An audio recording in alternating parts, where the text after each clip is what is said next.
Hello, everyone, and welcome to Unit 9. So Unit 9, we are almost there. There's only 10 units, so you get through this week. There's next week of new material, and then we're done with this book. We just got the final exam, a couple other things to tie up, so course is almost over. So let's take a look back at last week. And the first question I asked is, can you change society? And a lot of people said yes, but then caveated a little bit. I don't think that one person can change society. It would take more than just me to do that.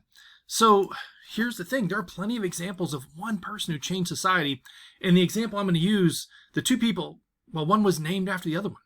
So Martin Luther changed the world.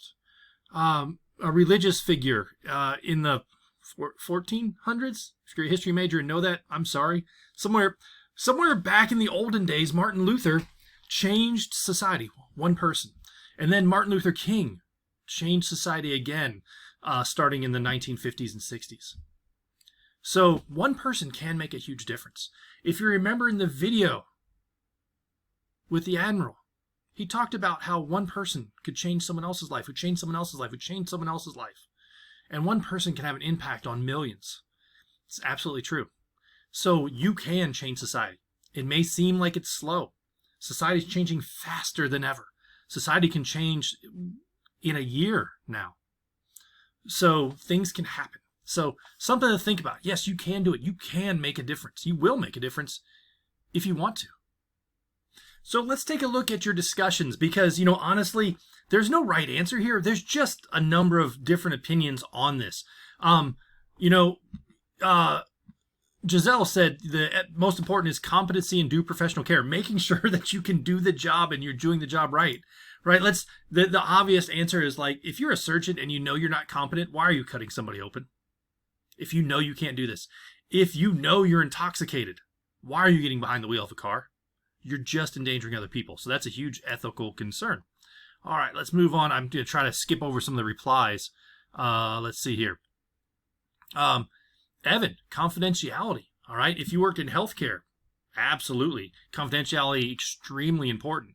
And sometimes confidentiality, you end up in some weird ethical dilemmas about, do I need to tell someone else this? Is this truly confidential? And depending on your role, some things are and some things must be reported, even if someone tells you something confidentially, depending on your role. So it's a really interesting thing.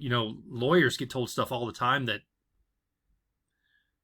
ethically they probably should share, but legally they cannot. So it's an interesting topic. Independence and objectivity. Yes, absolutely, right? You want to be objective. You want to be able to talk about what you're doing and understand what other people are saying. And that's what's really being objective, understanding others. All right, so there was another confidentiality. Emma, you tried to get them all in there, didn't you? All of them should be 8. The most important is competency and due professional care. Again, I completely agree. Independence and objectivity. Again, we talked about that. So going through all these answers, they're very similar. And all of these things are extremely important. And depending on your own personal viewpoint or bent or how you view the glasses, we each view the glasses through our own lens. Each of those becomes more important to you.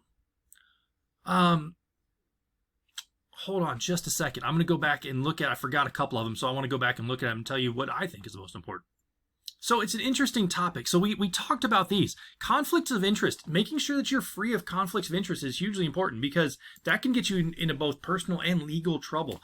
When I still worked at the hospital system, there was a bid for a large contract. My wife worked for the company that was bidding on, or one of the people that was bidding on the contract. And I had to disclose right up front that, look, my wife works for this company in a completely different area. Has nothing to do with what's going on, but I need to disclose that because let's say we gave that bid to the company my wife worked for, had nothing to do with the fact that my wife worked there. I didn't even tell her we were, her company was bidding on something of mine. And then another company said, hey, that's unfair. You're doing things wrong. They got it could get really ugly. So disclosing conflicts of interest, often this happens in like relationships and things too. Yeah, that can get really, really sloppy. Keeping your taxes right, that'll keep you out of jail. might be one of the more important things, right? So let's say that you're not competent and you lose a little bit of money because you made a bad decision based whatever. But you can go to jail for tax fraud. So don't make those mistakes. And the rest of them pretty straightforward. So that's it. So let's move on to the next few chapters. Just get through these lectures. Then you got next week's lectures. Then you don't have to listen to me anymore. So it's almost over. If you've enjoyed it, great. If not, sorry, it's almost over.